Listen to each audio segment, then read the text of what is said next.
به چه امیدوار باشم؟ یعنی بالاخره کجا داری میری؟ آخرش چی میشه؟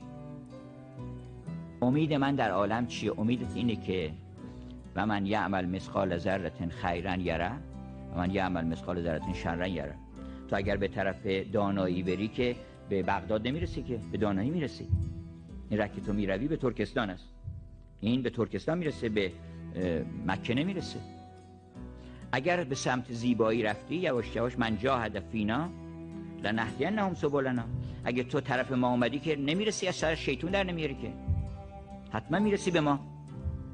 بنابراین سوال سوم این که به چی امیدوار باشم؟ به این امیدوار باش که اگر کار خوب بکنی، اگر به زیبایی برسی، اگر به دانایی برسی، حتما اینها رو بازتابش به تو خواهد رسید. یعنی تو به مقصودها و به اون کمالات خواهی رسید. اگر سالک راه کمال باشی، حتما به کمال میرسی. اگر سالک راه